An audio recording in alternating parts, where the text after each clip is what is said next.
Prenons le temps d'étudier la parole de Dieu avec le sermon intitulé « Un choix pour le moment et un choix pour l'éternité ».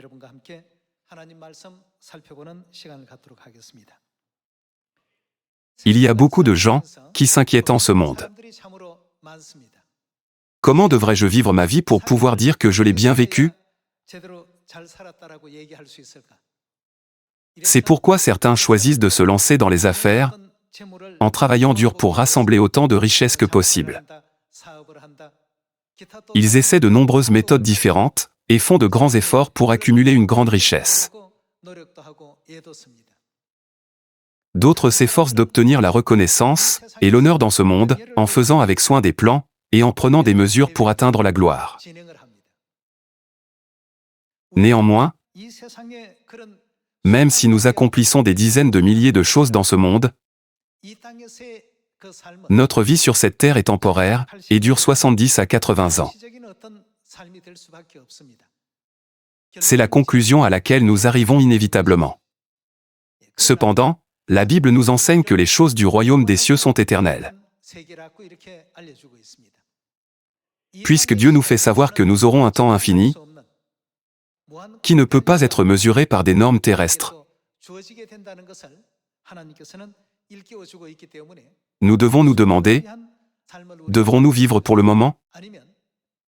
Ou serait-il plus sage de choisir les choses qui dureront éternellement?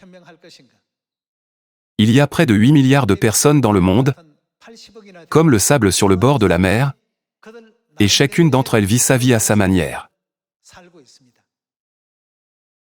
Cette vie est donnée de manière égale à chaque personne dans le monde entier. Dieu a également accordé 24 heures à tout le monde, peu importe le pays ou la région. Il y a des gens qui passent leur journée à ne penser qu'à leur vie sur cette terre, qui est temporaire. Cependant, il y a des gens comme nous qui se préparent et planifient le royaume éternel des cieux. Selon les écrits de Salomon, père de la foi, il a vécu sa vie dans l'environnement et les conditions que tous les gens de la terre désiraient le plus. Il a vécu comme un roi. Il n'avait rien refusé à ses yeux de ce qu'il désirait et avait obtenu tout ce qu'il voulait, y compris le pouvoir, la richesse et la gloire. Mais à la fin, il déclara « Tout est vanité ». En vivant sur cette terre, il ne l'a pas réalisé à ce moment-là, mais avec le temps, il a regardé en arrière, il a pensé « Pourquoi ai-je fait cela? Pourquoi ai-je prêté tant d'attention à de telles choses, en perdant le sommeil la nuit, et en nuisant même à ma santé ?» De cette manière, en regardant en arrière, qu'est-ce qu'il a conclu? Il a dit que tout cela n'avait pas de sens. À ce moment-là, il s'est précipité et a poursuivi sans le savoir des choses qui ne valaient pas la peine d'être établies comme objectif ou direction de sa vie. Vanité des vanités, dit l'Ecclésiaste, vanité des vanités, tout est vanité. C'est la conclusion qui se trouve au tout début de l'Ecclésiaste écrit par Salomon. Puisqu'il vivait pour le moment, il ne s'est pas préparé à l'avenir éternel. Quand il a repensé à sa vie, n'ayant poursuivi que des plaisirs momentanés et des quêtes temporaires, il a réalisé « tout est vanité ». En conclusion, il a expliqué que vivre avec les valeurs et le but de craindre Dieu et de garder ses commandements est vraiment la bonne façon de vivre, la vie la plus importante et la plus appropriée qu'une personne puisse mener. En regardant cette scène, réfléchissons à cette question, vivrons-nous en faisant des choix seulement pour le moment, ou vivrons-nous en faisant des choix pour l'éternité? Je demande que le temps qui nous est donné à partir de maintenant ne soit pas vécu en vain. Voyons Ecclésiaste chapitre 1.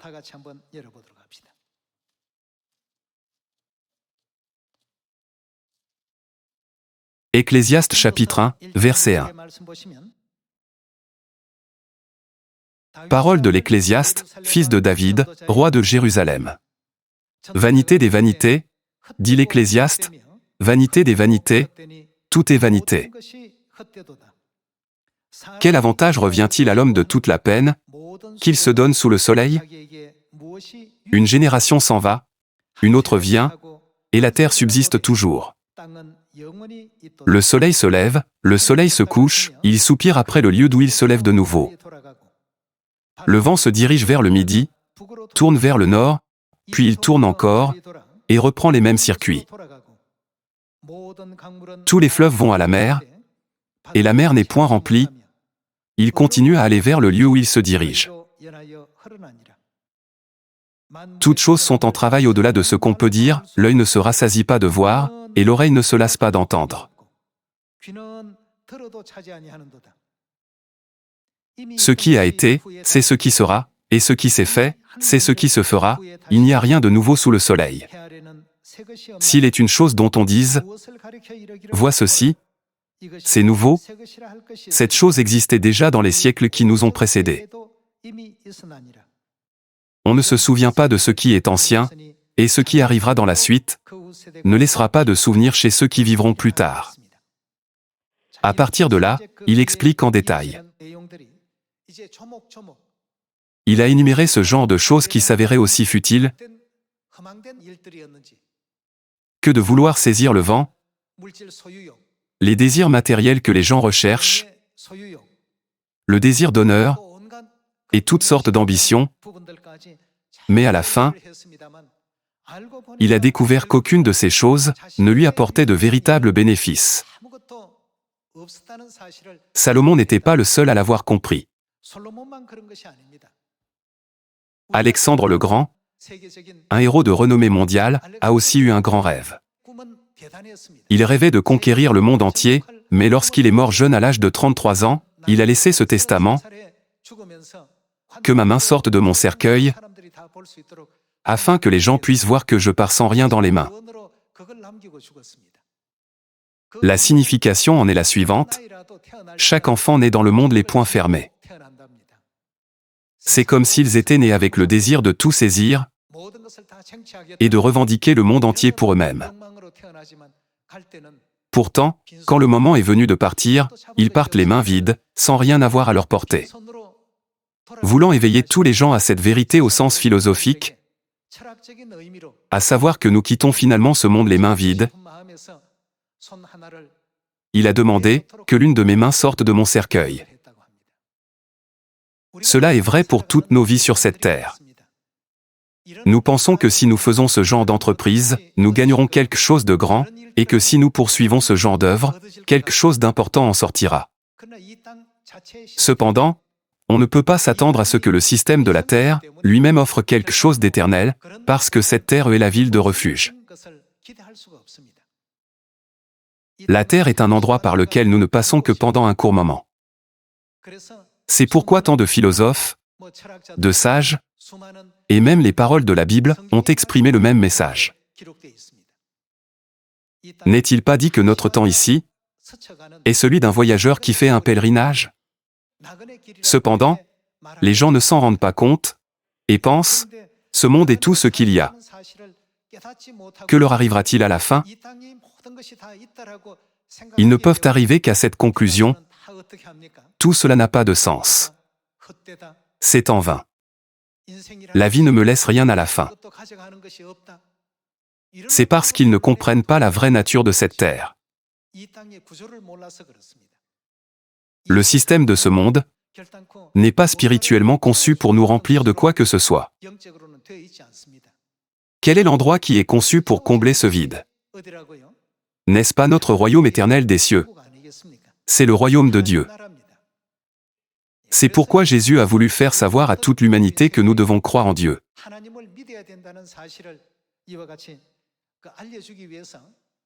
Il est venu sur cette terre en chair, et n'a pas hésité à être crucifié sur la croix pour nos péchés. Nous pouvons comprendre cela par la Bible. Par conséquent, les gens les plus sages et les plus prudents sur la terre d'aujourd'hui sont ceux qui croient en Dieu et font l'œuvre de Dieu.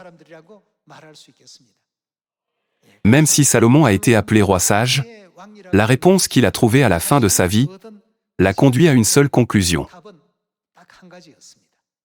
Du premier chapitre de l'Ecclésiaste, chapitre 10 et 11, il écrit à plusieurs reprises que notre vie est remplie de choses insignifiantes qui sont comme courir après le vent.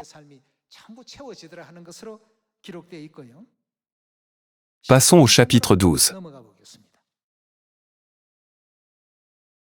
Ecclésiaste chapitre 12, verset 9. Avant que la poussière retourne à la terre, comme elle y était, et que l'esprit retourne à Dieu qui l'a donné.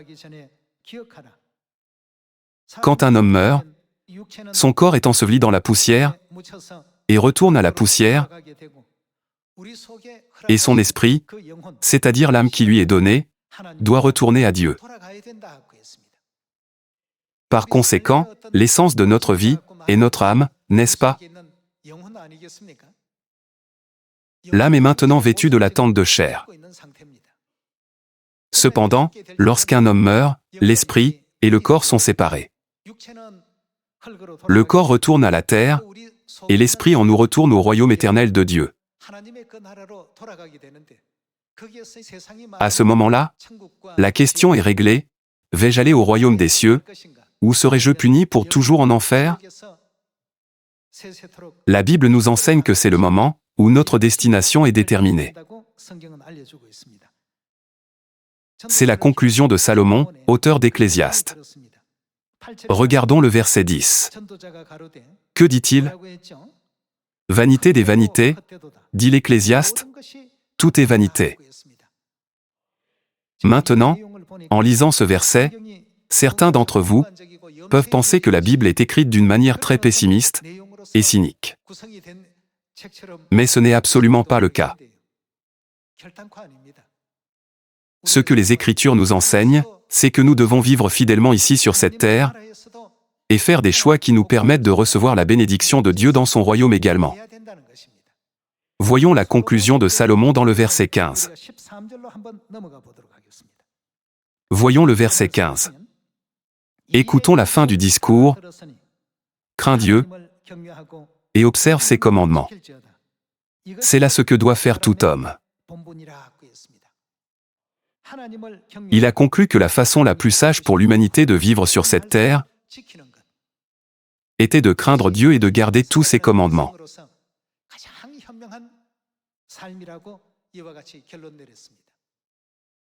Comment se déroule toute autre chose que cela à la fin, comme l'avidité pour la connaissance, l'avidité pour la gloire, la poursuite de la richesse ou la poursuite de l'affection?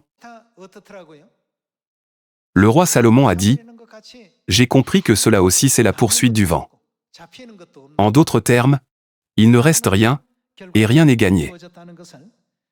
Cela n'est pas seulement vrai pour Salomon, mais aussi pour les grandes figures du monde, qui racontent toutes les mêmes histoires.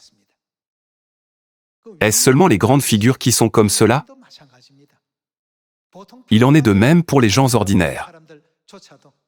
Même ceux qui prétendent avoir mené une vie ordinaire disent, « Quand j'étais jeune, j'étais une personne remarquable, mais en vieillissant, mes amis sont partis, les gens autour de moi aussi, mes voisins également, ils sont tous décédés. Je ne sais pas pourquoi j'ai vécu cette vie. » Il n'est pas exagéré de dire que la plupart des gens disent cela.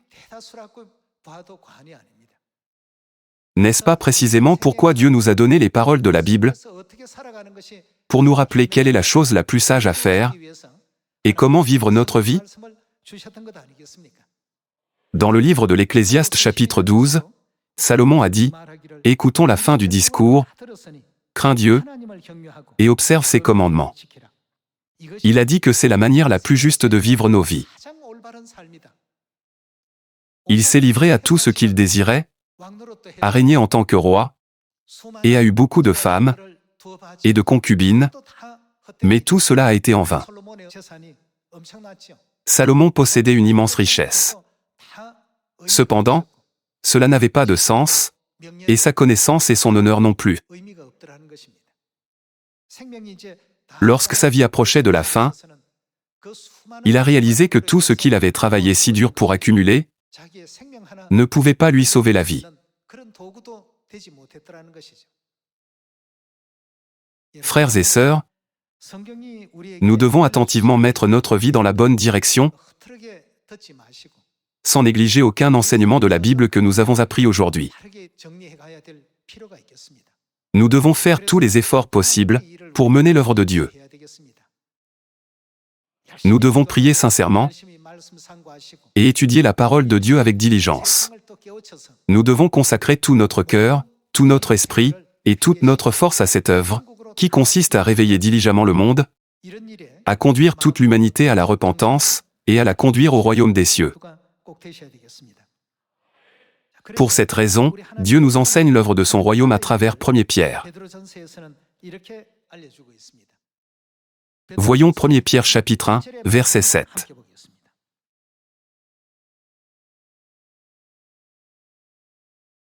1 Pierre chapitre 1, verset 7.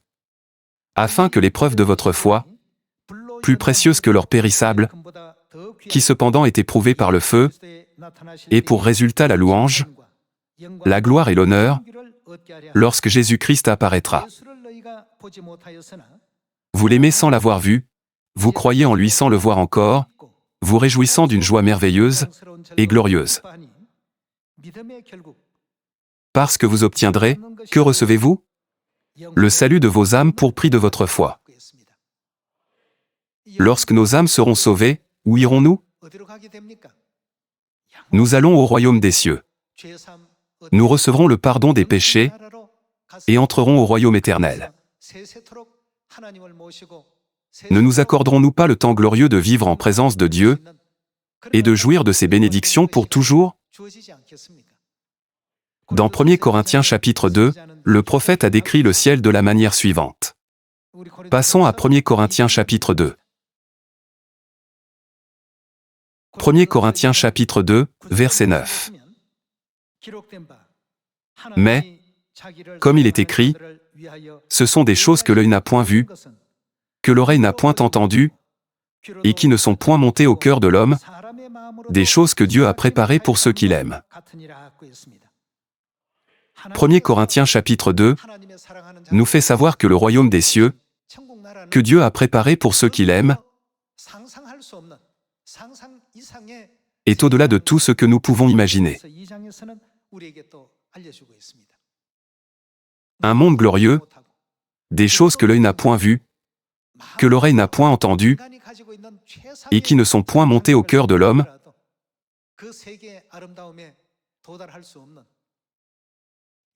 des choses que Dieu a préparées et qu'il prépare encore pour nous.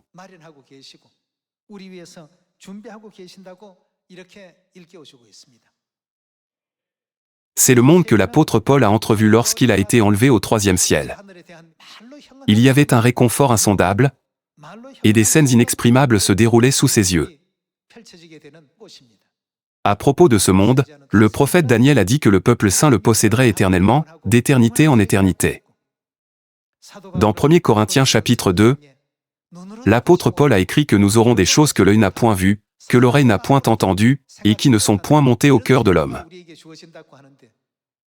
Frères et sœurs, si nous croyons vraiment en ce monde, nous ne devons plus vivre une vie ordinaire. Si je reçois ce monde merveilleux, que devrais-je préparer? Nous devons préparer le langage. Ne devrions-nous pas étudier diligemment tous les aspects de cet endroit pour nous adapter à y vivre? Nous devons également penser, que puis-je faire pour faire plaisir à Dieu qui règne sur ce monde? Si nous croyons au royaume éternel des cieux, que devons-nous vraiment préparer pour cet endroit? Quel genre de vie devrions-nous vivre sur cette terre? Plutôt que de vivre une vie destinée à impressionner les autres, à partir de maintenant, comment devons-nous vivre en ce qui concerne le monde que nous désirons? Nous devons nous réaligner. N'est-ce pas pourquoi les enseignements de Dieu sont organisés dans le cadre de la Nouvelle Alliance? Nous observons le jour du sabbat et les 7 fêtes annuelles. Et puis, il y a toutes ces paroles dans lesquelles Dieu appelle son peuple à vivre de belles et bonnes œuvres afin que par sa vie juste, il puisse devenir le sel et la lumière du monde.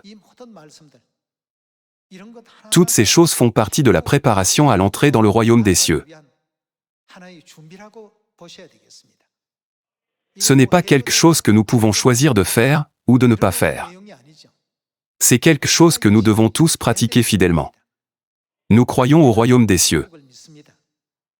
Comme il est écrit dans le premier épître aux Corinthiens chapitre 2, nous croyons fermement qu'un monde que l'œil n'a point vu, que l'oreille n'a point entendu, et qui n'est point monté au cœur de l'homme, nous sera donné. Nous croyons fermement à la promesse de Dieu. Alors, nous devons réfléchir à la façon dont nous devons vivre pour le bien de ce monde. À quoi ressemble la vie d'un voyageur? La vie de celui qui s'installe est très différente de la vie d'un voyageur. Les colons peuvent se plaindre lorsque le papier peint de leur maison est abîmé ou taché.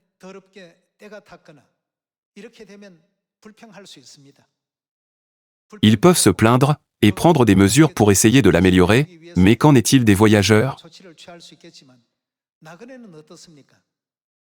Les voyageurs n'ont pas besoin de se plaindre.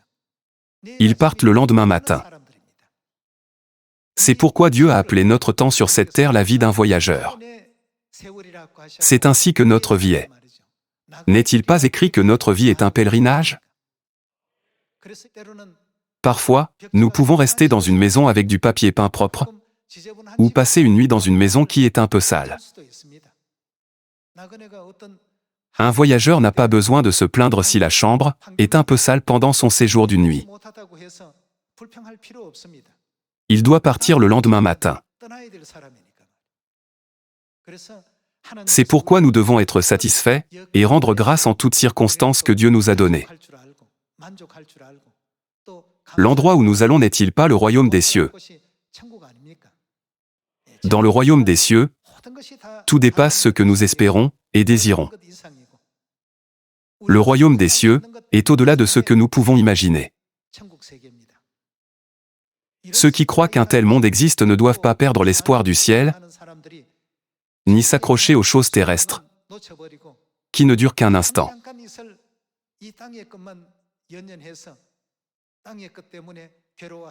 Nous ne devons pas nous permettre d'être liés par les choses terrestres en souffrant et en luttant à cause d'elles. Que nous choisissions le temps momentané ou le temps éternel, cela nous appartient. Ce que nous choisissons doit devenir le pilier et le but de notre vie, afin que nous puissions vivre gracieusement pour la récompense que nous recevrons dans le royaume des cieux, en aspirant à ce qui est promis dans le royaume éternel de Dieu. Voyons Apocalypse chapitre 21, verset 1.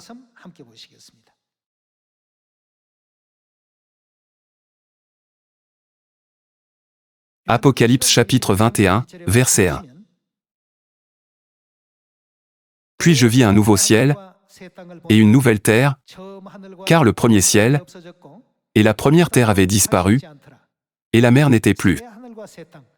Un nouveau ciel et une nouvelle terre désignent le royaume glorieux des cieux que Dieu a préparé pour nous. Voyons le verset 4 pour voir certaines des choses qui s'y produiront. Voyons le verset 4. Il essuiera toute larme de leurs yeux, et qu'est-ce qui ne sera plus? La mort ne sera plus.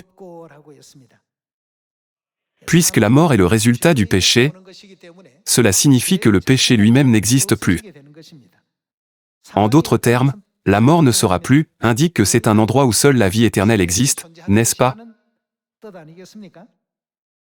La mort ne sera plus, il n'y aura plus ni deuil, ni cri, ni douleur, car les premières choses ont disparu.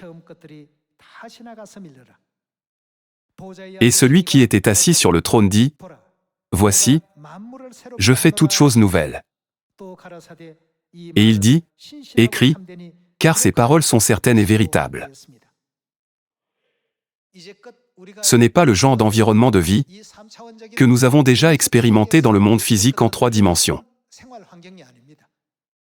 Dieu dit qu'il prépare même maintenant le ciel, un endroit où tout semblera complètement nouveau, et qu'il nous attend. La vie des voyageurs sur cette terre, qui est temporaire et disparaît, ne peut pas surpasser notre vie éternelle. Par exemple, si vous aviez l'opportunité de vivre aux États-Unis pour le reste de votre vie au lieu de la Corée, où se porterait naturellement votre intérêt, la vie aux États-Unis ou la vie en Corée? Imaginez qu'aujourd'hui, vous vivez ici, mais qu'à partir de demain, vous vivrez aux États-Unis. Si tel était le cas, vous commenceriez à apprendre la langue, à comprendre les lois et à vous familiariser avec ce que les gens aiment. Vous pourriez penser, j'ai vécu ma vie de cette manière, mais afin de m'adapter à leur style de vie, ne devrais-je pas trouver ce qui me manque et s'efforcer de combler ce vide? Cette terre est comme cela pour nous. Le royaume des cieux est le lieu où nous vivrons éternellement, tandis que sur cette terre, 30 ou 40 années passent rapidement en un clin d'œil. Si tel est le cas, bien que nous vivions sur cette terre, notre destination finale n'est-elle pas notre patrie spirituelle, le royaume des cieux? Ai-je vécu une vie significative, enrichissante et digne aux yeux de Dieu pour le royaume des cieux? Ai-je vécu une vie juste? Ai-je vécu en glorifiant beaucoup Dieu? Aujourd'hui, réfléchissons encore une fois à toutes ces questions et demandons-nous, est-ce que je choisis l'instant présent ou est-ce que je choisis l'éternité? J'espère que chacun de nous prendra un moment pour réfléchir sincèrement à soi-même, afin que nous devenions des chrétiens qui incarnent pleinement un caractère agréable à Dieu.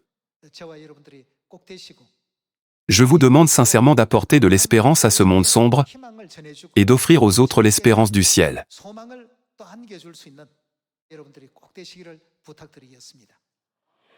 Beaucoup de ceux qui ont vécu sur cette terre avant nous disaient la même chose, mais les gens d'aujourd'hui, manquant d'expérience, disent souvent, « Il doit y avoir quelque chose de différent dans ma vie. » De nombreux philosophes, scientifiques, héros et membres de la famille royale. Historiquement, combien y en eut-il? Même si nous rassemblons tous ces récits, ils sont tous liés à ce que Salomon a dit. Comme vous le savez, Napoléon fut un grand héros de l'histoire récente, non? Lui aussi fut exilé sur l'île de Sainte-Hélène, et avant d'y mourir, il laissa une remarque. Jésus semblait avoir échoué, mais aujourd'hui il conquiert le monde. Je semblais avoir réussi, mais je meurs seul, et oublié sur cette petite île reculée. Il voulait dire, Jésus semblait avoir échoué, mais il a réussi. Je semblais avoir réussi, mais j'ai échoué. En réfléchissant à cela, je vous demande sincèrement que vous et moi devenions des personnes qui peuvent gracieusement suivre la vie réussie de Christ avec sincérité. Aujourd'hui, lorsque vous rentrez à la maison, demandez-vous, suis-je vraiment en train de vivre ma vie sur le bon chemin? Même si je vais à l'église, mes pensées et mon esprit ne sont-ils pas toujours immergés dans le monde? Suis-je enclin au monde séculier au point de ne pas posséder les qualités que Dieu désire, Je vous demande de vous donner le temps et l'espace pour réfléchir sur vous-même et examiner votre cœur. Ce faisant, marchons avec Dieu chaque jour et allons vers le royaume des cieux. Par cela, j'aimerais conclure le sermon d'aujourd'hui. Merci beaucoup.